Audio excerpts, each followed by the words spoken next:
You're tuned in to RBLR, the home of Tampa Bay's RBLR Sports. 4 seconds left. In front. Happy moment. The Tampa Bay Lightning have won the first Stanley Cup. And the Tampa Bay Lightning have won the Stanley Cup. Lightning strikes twice. The Tampa Bay Lightning win their second straight Stanley Cup.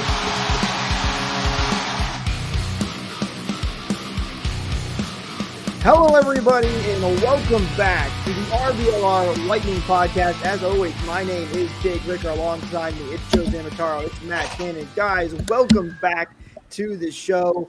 We are still in the midst of the off season. You know, every day I'm wondering, hashtag, is it October yet? I'm ready for Lightning hockey to be back right now, but we still have an action-packed episode filled for you guys today. Don't forget to like and subscribe to the channel if you've missed out any of our previous episodes. We just recapped all the craziness with free agency in the draft, so I highly recommend you go and check that episode out as well if you've missed it. And don't forget to follow us on social media at RBLR Sports or at RBR Lightning, so you don't miss out on future episodes as well. But guys, first and foremost, how you doing today?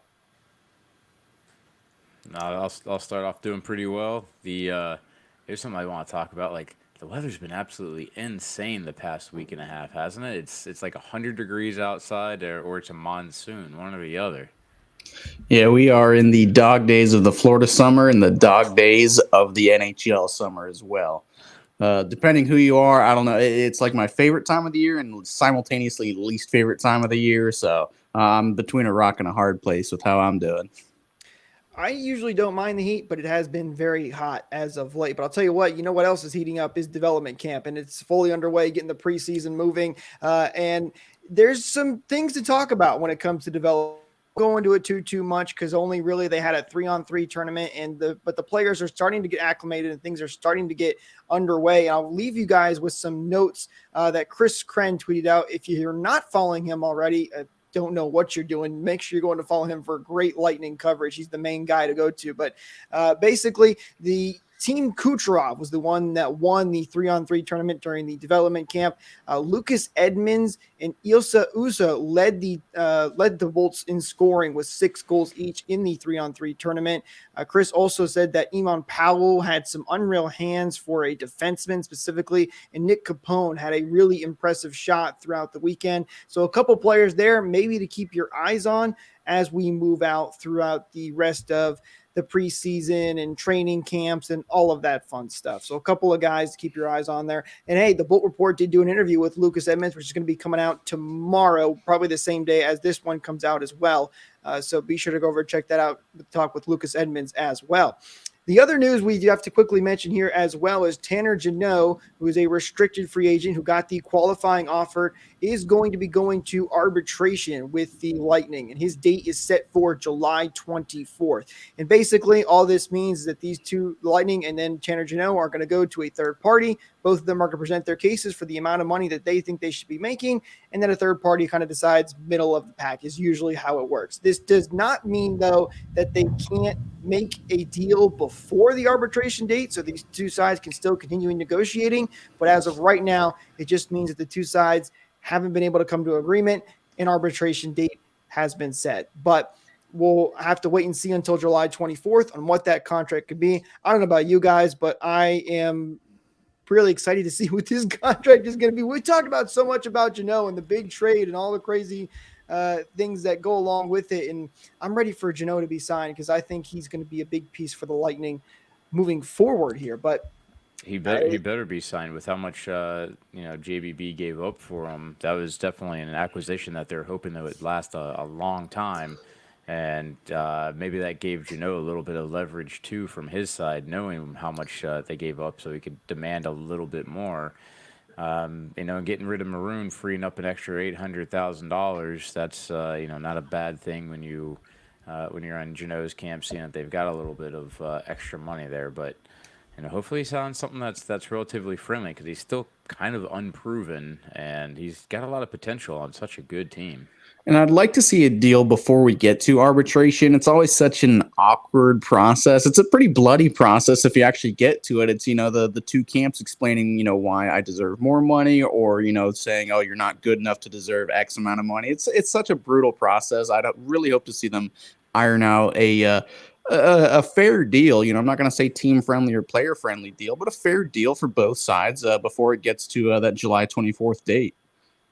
I'm surprised that the Lightning haven't had more arbitration things going on, because they are such in a cap crunch situation. That's why I'm assuming they're not been able to get up to where Geno wants to be, just because they are struggling with the cap situation. But that deal will get done by as July 24th as of the latest. So we'll wait and see what the deal is there. But with that said, we're going to get right back into our final episode of the report card series. We've been going through all of the players and giving them grades and how we thought they did in the offseason. We've got our last set of players here today. There's a couple of guys that we will mention at the end if we have time, but Zach Bogosian, Hayden Fleury, Brian Elliott, who didn't really get to play a ton of games. So we are not going to take too much time to go over them.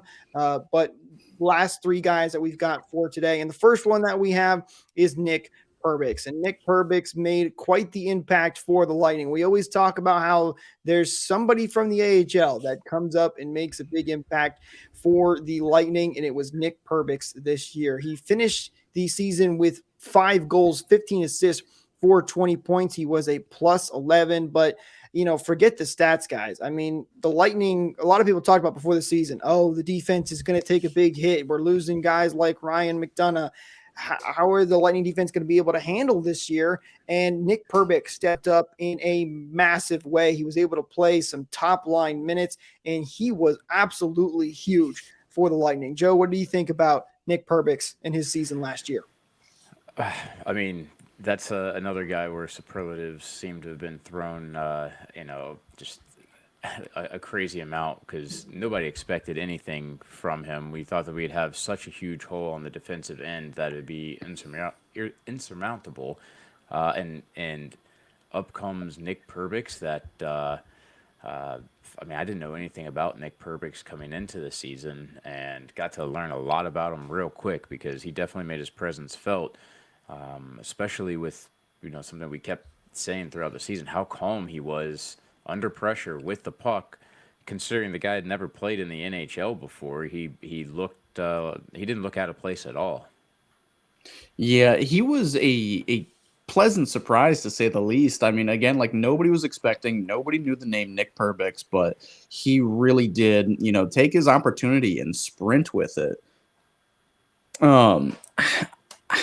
Again, nobody was expecting anything from him, but when he did break in, there were times where he was looking like the team's best defenseman. And I'm saying that, kind of liberally, but he really did look the most comfortable. He was calm, he was collected, and that was really the biggest compliment we could say about him in his first couple weeks in the league. Is he looked like he belonged. He looked like he was calm, and honestly, a kind of a grounding point for some of his D partners wherever he played. Like, he would play with Sergachev, he would play with Hedman. No matter who he was playing with, there were times where he would make his paired defenseman look like the lesser player. I was truly impressed with him. I thought he deserved a couple more Calder votes than he actually got. He did end up getting a couple Calder votes, no first place or anything like that, but he did have a spectacular rookie season when you give the expectations of literally nothing. That was what was expected of him, is to be a temporary stopgap while we deal with injuries with Zach Bogosian, and he has 100% earned a spot in the top 4 after what we saw this year. Isn't that crazy that you'd even say in the top 4? It would have been, I think, a pretty big accomplishment if he just looked comfortable at all, even like a bottom pairing. I don't think that would have been something that we'd expect if we're like, yeah, he's working really well as on the third defensive pairing there. To say he looks good in a top 4 role, that's yeah. I mean, I think that's really where he did well, and we can go to some grades, but I think it's kind of obvious where we're all feeling on him. I think it's safe to say that he is a quality defenseman. And real quick, you know where you can get some quality t-shirts? Heading over to shop.rblrsports.com and check out the awesome team-inspired merch that we have. The Rays, the Rowdies, the Bucks, the Lightning, so many amazing shirts. You can see some of them on screen if you're on YouTube right now. And the best part for you guys is you can use code BOLTS to get 10% off of your order.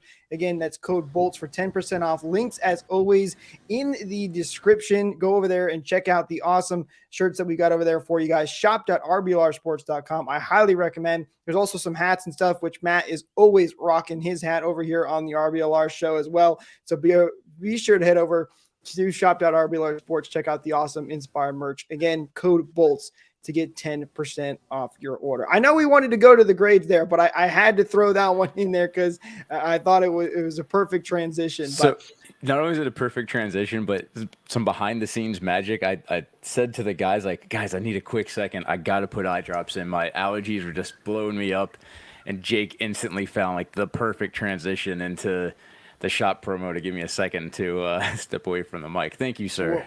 Well, let's get to the grades for Nick Perbix. And, man, I feel like I'm going back to my Homers days. But, I mean, Nick Perbix really was a stellar defenseman. And for the expectations, like you said, Matt, I don't really have much to complain at all about Nick Perbix. Maybe the only quote-unquote bad thing is that he did so good that the expectations are going to be so high for him next season. That's maybe the only really negative. So I'm going with an A+ for Nick Perbix. Matt, what about you? I'll stick with just an A. There were a couple small errors in his game that can't make me give him a perfect score, but an A. An A. I don't even think he was expecting it. Yeah. Oh yeah. Yeah. I mean, from an expectations perspective, I give him the A+. They're definitely better defensemen, of course, but he far exceeded what I was anticipating. And yeah, like you said, Jake, next year we know what to expect. So that grade might go down. Hopefully he doesn't have too big of a sophomore slump, but he had an outstanding season. All right, the next player we got to talk about is another defenseman and a guy that, again, not many people expected to see. He was supposed to be a guy that just came up for a couple of games, and that's Darren Raddysh. And the interesting thing about Darren Raddysh is he did just come up for a couple of games and kind of struggled for a little bit and went back down. But the Lightning needed him again, and then he became a solid piece at the end of the season for the Bolts and was even a big part of their postseason run and kind of became that last defenseman for the Lightning. He had 17 games played with the Bolts this year, 1 goal, 2 assists for 3 points, and was a -4. That plus minus number it's so interesting, that plus minus number. Sometimes it's like kind of a good indication. You kind of get a good idea. And sometimes it's like way off. And you're like, really? That doesn't make any much sense. But Darren Raddysh, I thought, was a really solid defender overall for the Lightning. Again, struggled a little bit early on when he first came up with the team. I specifically remember that game against the Pittsburgh Penguins. I forget who it was. Somebody blew right around him, and Darren Raddysh could just not hold his own. But as time went on and as he played more games with the Lightning, he really started to get more comfortable with his role. And now looking forward to next season, I think he could really be a solid contributor for the Lightning. Matt, I'll start with you this time. What are your thoughts on Darren Raddysh? I know you were a guy that wasn't quite sold on him initially. He definitely had 2 separate seasons. He had his regular season and he had the playoffs. And in a vacuum, man, I mean, I was not impressed with his regular season. When he broke in, I wanted him gone pretty quick. I just not impressed flat out. It seemed like every time there was any kind of pressure put on him, no matter which zone he was in, he would fumble. He would, throw the puck. He'd throw it like a pizza. It was just, he just would struggle under all the pressure. But you could see, I think John Cooper and the coaching staff trusted him. We're expecting him to fix those holes in his game, which he ended up doing. It took a little bit of convincing from you guys, but once you guys showed me some of the finer points in his game, I was starting to notice and appreciate it a little bit more. So it took me a little bit to definitely get on the Darren Raddysh train. Again, it was kind of a hard sell for me in the first place, like a 27-year-old defenseman who's never played in the NHL. Like, it's definitely a hard sell on paper. But again, as you guys started, kind of convincing me, I was taking the bait. And then the playoffs came, and he really did turn it on. Kind of like I was saying with Nick Perbix, there were times where he seemed like our best defenseman out there. Playoffs were a completely different animal for him. He still wasn't perfect defensively, not by any stretch, but he was sound. He was comfortable. He looked like he belonged. Again, like the same thing I was saying with Nick Perbix, but the early part of the of him breaking in with the Lightning, the last 20 something games of the season, what he played 17 games in the regular season, you said? 17 games, correct. It took a while for me to be sold on him. I'm still not quite sold on him. I still think that there might be somebody better in the organization, but I think he ended up transitioning to his role, pretty decently. Yeah, that Pittsburgh game where he got the corner turned on him, I remember saying pretty specifically, like, that's a big boy play that he just got beat on, and welcome to the NHL. And it seemed like he responded from it, in my opinion at least, where he didn't really let something like that happen to him again, although he was struggling to really find a rhythm. But once he did, he really started to impress me.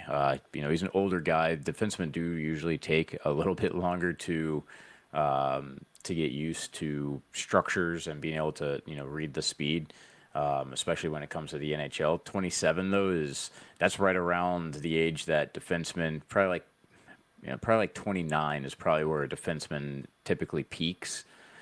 So hopefully, even though he's a bit of a late bloomer to the NHL here, he still has a few serviceable years left where he can continue to improve his game, even as he starts to age and his body starts to go the other way. But yeah, I mean, that goal that he scored against Toronto in the in the playoffs, that was probably his biggest highlight of the season for him, and I really think it was almost a culmination of those skills coming together more and more. And then you see that instead of being so defensive, he started pushing offensively a little bit more as the season went later and later. And that's really where his sweet spot is, because when he is, I don't have the stats up directly in front of me, but playing for Syracuse in the AHL, he was had quite a few points. I'll see if I can pull it up quickly while you guys continue to discuss them. But he was playing really well there, and it takes a little while to sometimes find your game in the NHL. And he gets bonus points for me for his fantastic celebration that he had after that goal. It was that was a top tier celebration, almost on the Sergachev level, dare I say. But let's before we get to the grades, let's bring Bogosian into the conversation as well, because I think there's an interesting conversation to have looking into next season. Bogosian was typically the sixth defender for the Lightning, especially in their two cup runs they had in 2021 and 2022. But do you think Bogosian is going to be a mainstay in the lineup, or has Raddysh done enough to get that spot in the lineup? Personally, I think he has. I lean more towards Raddysh over Bogosian, but Bogosian probably does have more of the veteran NHL experience, and he's more of a tough guy that can drop the gloves if need be. And I'm curious to get your guys' thoughts on this. Matt, I'll start with you. It probably depends on the scenario. I am definitely a Bogosian homer, for better or for worse, but I think to the point where it might even cloud my judgment. But I don't think Raddysh has taken that spot quite yet. I think they, if they can split the games, honestly, like a tandem, if you will.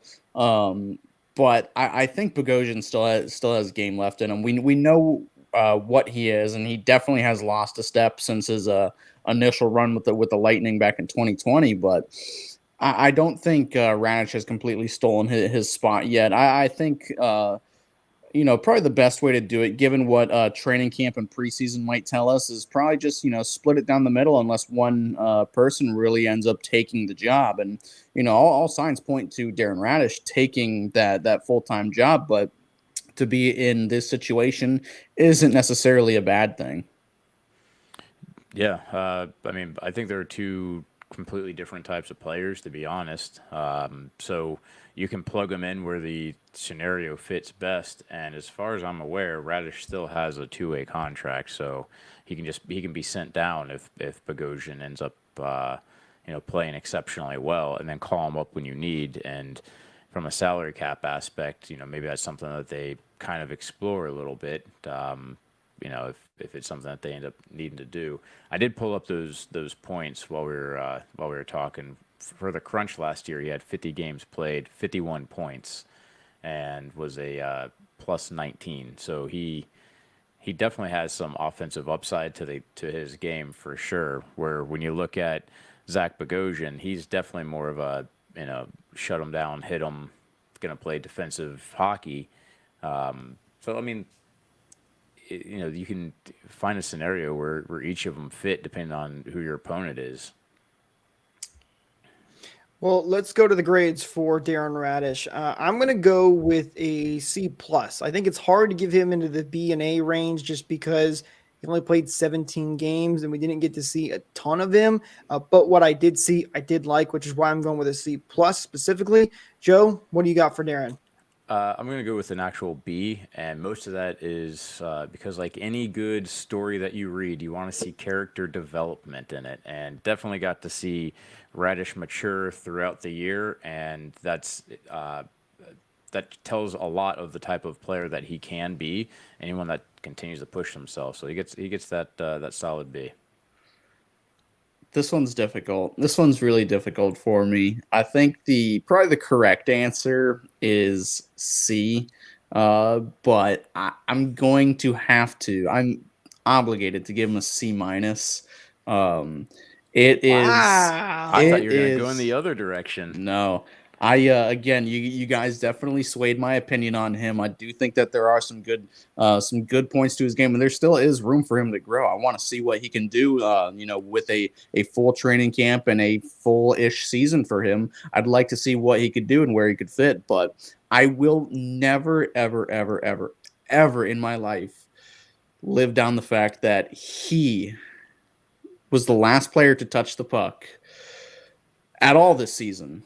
The puck that eliminated the goal that eliminated the Lightning went off of his skate. I know it's completely 100% unfair to pin that on him, but this has never been an unbiased show. It never will be. So this is where I'm planting my stake. I will always, always, always kind of hate him for that. Matt, what's your grade for Zach Bogosian? A plus. So those of you who don't know, Matt is a big Zach Bogosian fan, and that I think played a little bit into the grading there. But you know what? It's fair. It's tough when a play like that happens. But you're right, Matt. It wasn't his fault whatsoever, out of his control. Hey, still a solid B minus, I would say, or you can put it a C plus for Darren Raddysh, which is not a bad thing. When you've only played 17 games and you are expected just to be up there for one or two, that's still very impressive stuff from Darren Raddysh. And hopefully he's going to be a solid piece moving forward for the Lightning into next season. And the last player that we have to talk about, I actually don't know how much time we're going to spend on him because it's Andre Vasilevskiy. And how much is there really to say on this guy? Now, there was some people that said he kind of had a little bit of a rough season, if you will, or not his normal things. But this year he had 60 games played, 60 games he started in, 34 wins, 22 losses, 4 overtime losses, finished with a 2.65 goals against average and a .915 save percentage. Andre Vasilevskiy, guys, is the type of goalie that no matter what team you have around him, he's the guy that's going to give you a chance to go out there and win. But some would say that he kind of had a down year. Do you guys agree with that? Joe, I'll start with you on this one. I definitely think Vasi had a down year this year. I also think that the defense in front of him is a little bit to blame. Pulling up some stats, I was going through them. He was fifth place overall for the total number of saves, which means that he saw a lot more rubber than quite a few other goalies out there. And because of that, he had a lot of stress put on him. I'll also say that he realized at the end of the season that having that much stress put on him made for a less than productive season with his body. And he did kind of a poor job of managing that throughout the season. He got dinged up and he stayed in games. He probably played a couple games more than he should have. He played a total of 60 games. His high was 5 years ago in the 17-18 season where he played 65 games.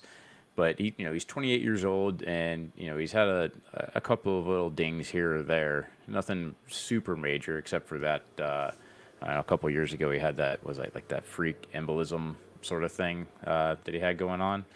But with 60 games, maybe he takes that down to 55 next season and manages his body a little bit better, because come playoff time, he's going to be the only one that's going to be in net.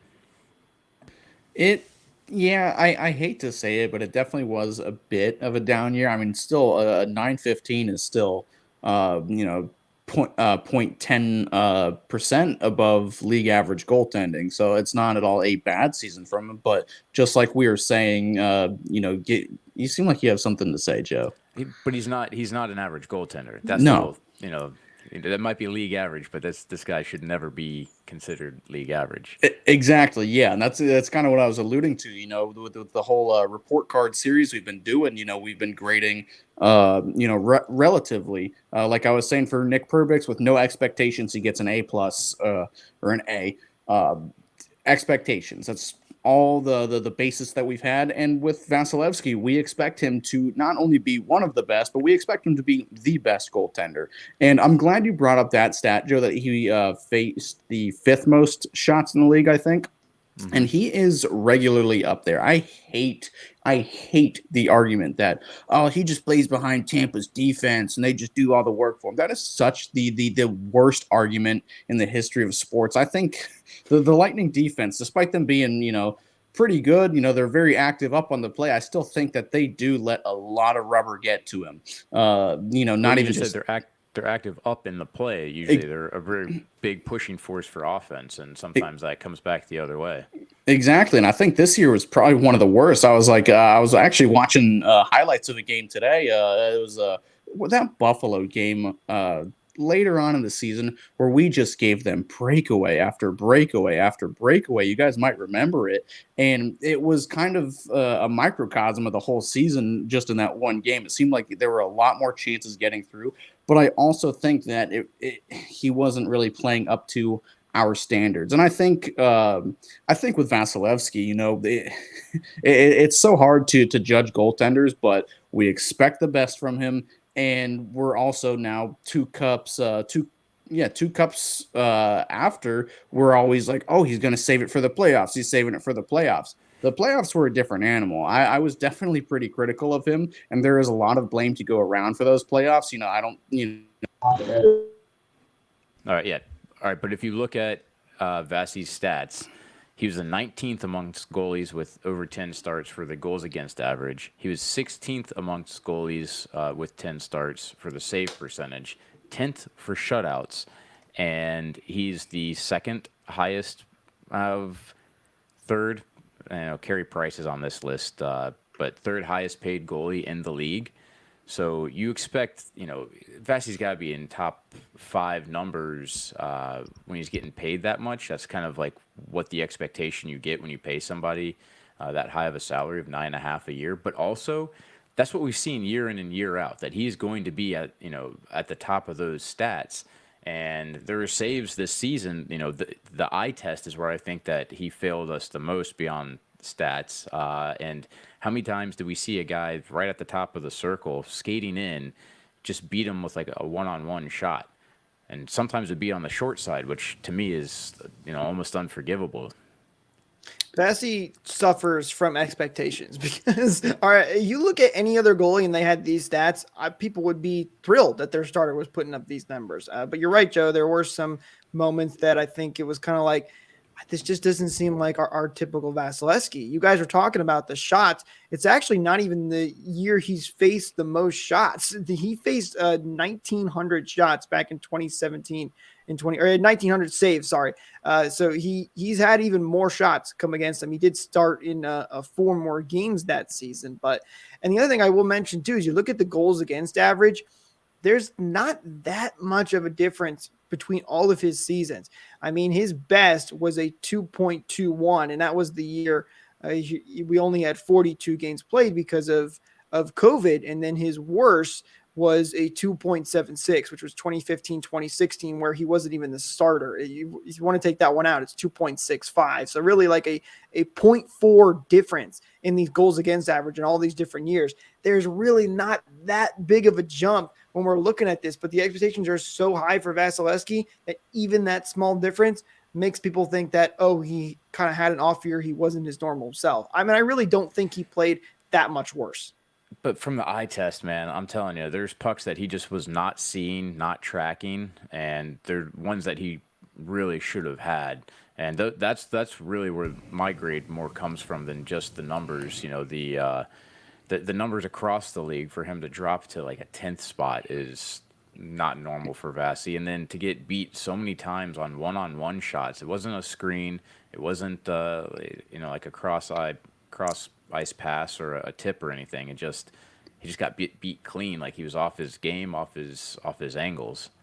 Yeah, he did seem like he kind of beat himself up a little bit this year. More, I'd say too. Like we all know what his strength is. Like he's great down low. He's got the best legs in the league. That is not up for debate. But it seems like a lot of teams have been trying to exploit his weaknesses. Like his glove side, I remember, was kind of a big deal last year. And just those far out shots. I mean, Leafs players were quoted saying like, yeah, we were trying to get those tip shots and those far out shots from the point where he couldn't see. One of the best quotes I've heard is, you know, if he has his eyes, he's Andrei Vasilevskiy. He's the best goaltender in the world. But if you take his eyes away, he's just another goaltender. Can't do much about it. So, and a lot of teams were starting to use that against him. So I hope it's not a recurring issue. We all know this is, again, not up for debate, the best goaltender in the world.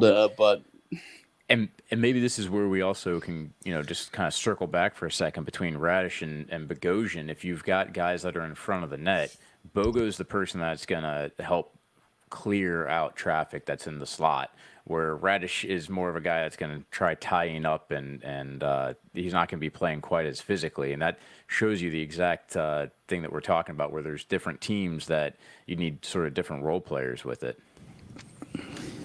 It's tough. It's a battle of, Vasi's so good that even a couple little bad games make him look worse. And then the fact that he's, Here comes the homer grade. He's still, listen, no, I am not going to. A plus.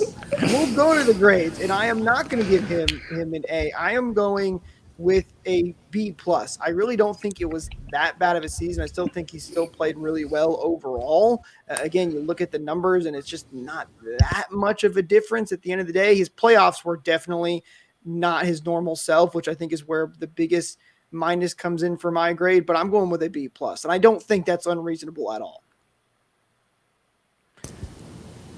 You want to do it? I don't even want to give him a grade at all. Yeah, if really. Hey, I'll throw it then. I'll throw it. It was an average season for an above-average goaltender. He gets a C from me. Ooh, wow, I think that is that. I mean, you don't think that's harsh? It is harsh. It is harsh, and it's supposed to be. But also, one of the things I appreciated most about him was his press conference that he had at the end of the season, talking about how he knows now that he needs to maintain his body a little bit better, and if he's got something that's nagging him, give him a couple of extra days, maybe a game or two off, in order to allow it to come back around. And I think that'll help him in the future. This might be like a learning experience from him as he starts to get older. I couldn't live with myself if I went that low. I'll have to go B minus. He has to improve. He can improve, but I can't live. He will improve, but I can't live with myself giving him anything lower than that.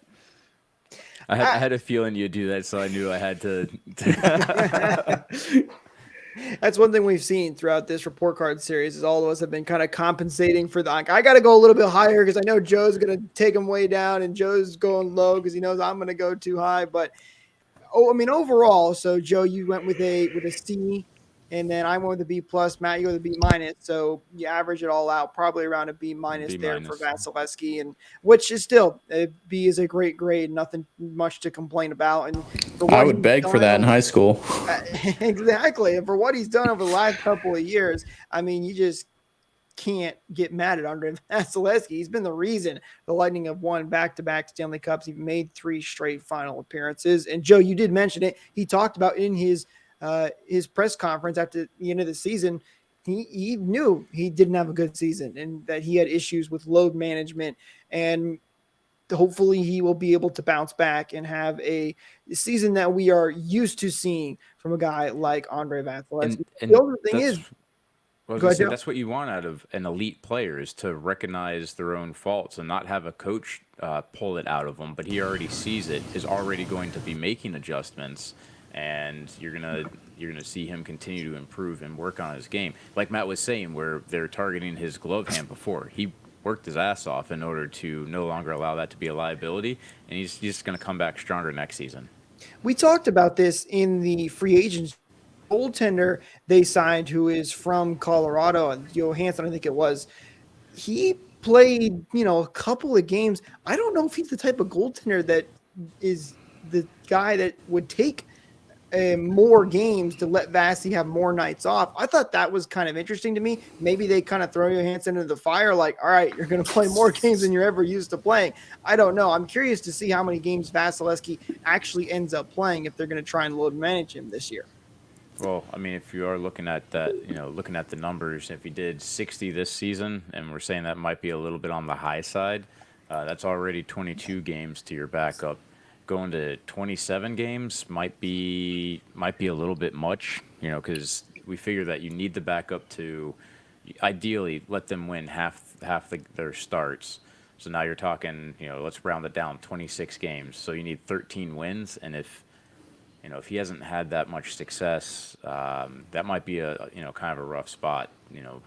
I think bare minimum, if he doesn't get 33% of his starts being wins, then the team might struggle getting into the playoffs. So that will definitely play a factor. And depending what the cap and everything else looks like at the start of the season, I still think it's Hugo's going to end up getting a couple of games. We got still some time left. Let's talk about, since we're talking about backing up goaltenders, I think we should bring up Brian Elliott because, backup goaltenders are still an important part of the season. They help give time off to these starting goaltenders, and they can be the difference of a couple of different places. So I want to throw Brian Elliott in there as well. And guys, the Lightning backups have gotten a lot of, I don't want to say hate, but it's been tough for them to ever get into the good graces of Lightning fans, I feel like, in the last couple of seasons. This year, he had 12 wins, 8 losses, 2 overtime losses, and had a .819 save percentage for a 3.4 goals against average. It's nothing that jumps off the page to you, but I think it's what we've typically seen over the last couple of years for all the different Lightning goaltenders, whether it's McElhinney, Elliott, or Domingue. They've all kind of been in that same general range. And I feel like Elliott was left out to try the most out of any of these goaltenders. There were some games where he had no defense in front of him, and you'd have some games where Elliott was playing unbelievable. So I think he's kind of a tough one to put a pin on. I think that one of those games that he had no defense is what Matt brought up. Wasn't he in that in Buffalo when Tage Thompson went No, ham? that was Vasilevskiy. That was Vasi. I think they both played against Buffalo, and I think they were in similar situations. Yeah, I want to say they each got 2 games against Buffalo, but the one specific game I was talking about, it was Vasilevskiy. I mean, overall, I still think Elliott was a pretty solid goaltender for the Lightning. And Joe, you've talked about a couple of times, right? The goal of the backup is to win 50% of these games to help your team get into the playoffs. And he did do that for the most part. What was his record again? It was 12-8 or 12-8-2. 12-8-2. Okay. I mean, that's doable, but it was hard to stay on his side this season. I forget, I couldn't tell you the name of the type of graph, but from his entire Lightning tenure, it started slow and he got great, and then it tailed off towards the end. And Bell curved it. There you go. Thank you. That's why I would beg for bees.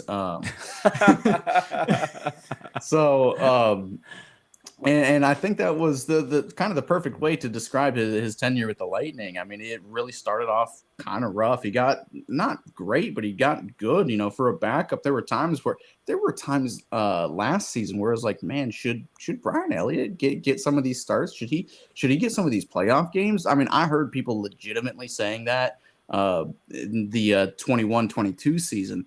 Didn't hear much of that at all this past season, but again, I'm not going to be overly critical on him. He was a 38-year-old goaltender. He gave us serviceable games, and he gave us some really good saves. I mean, there was a couple of the stack the pad windmill saves he had this year. I don't know. Again, it's hard for me to be critical on him, but there were definitely games this year where you're like, he 100% should have had it. I hate saying cost us the game, but there were some pretty rough goals that he let in, Well, especially later on in the year. so here's some interesting stats for Brian Elliott this year. He was 8-0-1 when playing at home, and he was 4-8-1 when playing on the road. So he's much worse on the road. And then you look at the goals Well, the against team in average. general is much worse too.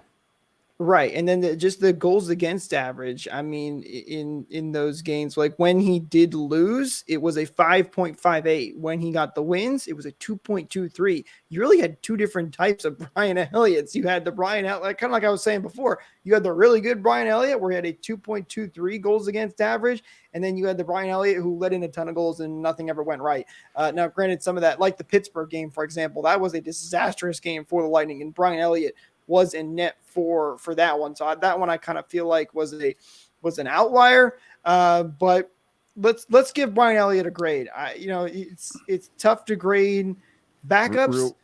I'd say real quick before we give the grade, since I asked Eureka, our producer, to give us some stats on Brian Elliott. I wanted to see what he did in the first half of the season versus the second half, because I thought he did get a pretty good start. He started the season 8-3. He had a win streak of 7 games there to start the season, and then right around I guess that'd be right around the break, like the All-Star break, he started just to tail off. He was 4-5-2 for the last 11 games played, and his save percentage went from 8.97, which I mean almost a .9 save percentage, to a .885.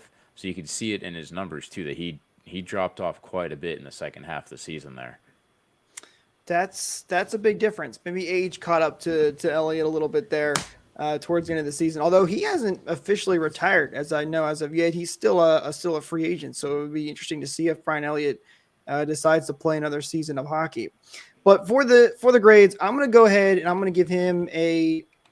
This is tough. I'm going to give him with a C, just because of I think he had a good. We were talking about it, right? Good start, and the games he did win, he did play really well. But in those games he did struggle in, they weren't great. So I think a C, 50% middle of the pack is a fair grade for Elliott. Joe, what about you? I'm gonna go slightly higher with a C plus, only because he did get get over the hump of winning 50% of his starts, and like I said, that's a big for your backup to be able to keep you in it. I'm going to go C minus. I think it was kind of the Louis Domingue effect, where the games that he was winning, it wasn't because of him, it was because the team was playing pretty good. I like that, the Louis Domingue effect. I'm going to use that more. But pat myself on the back here. So Hey, Domingue is a goaltender that I miss a lot. He was such a great guy in the locker room. He was just one of the funniest dudes ever. I miss his post game, the win, whatever he would do, riding the little mini bikes. He's got the torches, whatever he would do. He was great. But for Brian Elliott, yeah, I'm going C minus. I really hate to do it, but he didn't steal us any games this season. He was a quality backup, but I wanted a little more out of him.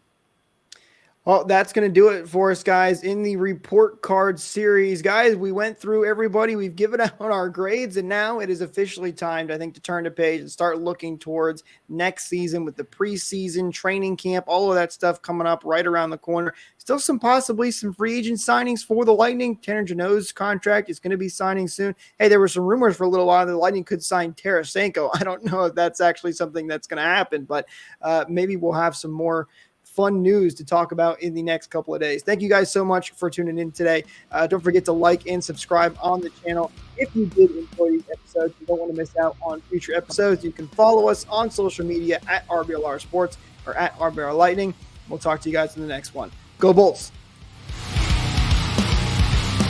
Thank you for tuning into this presentation by RBLR Sports. On your way out of the stadium, please remember to like and subscribe.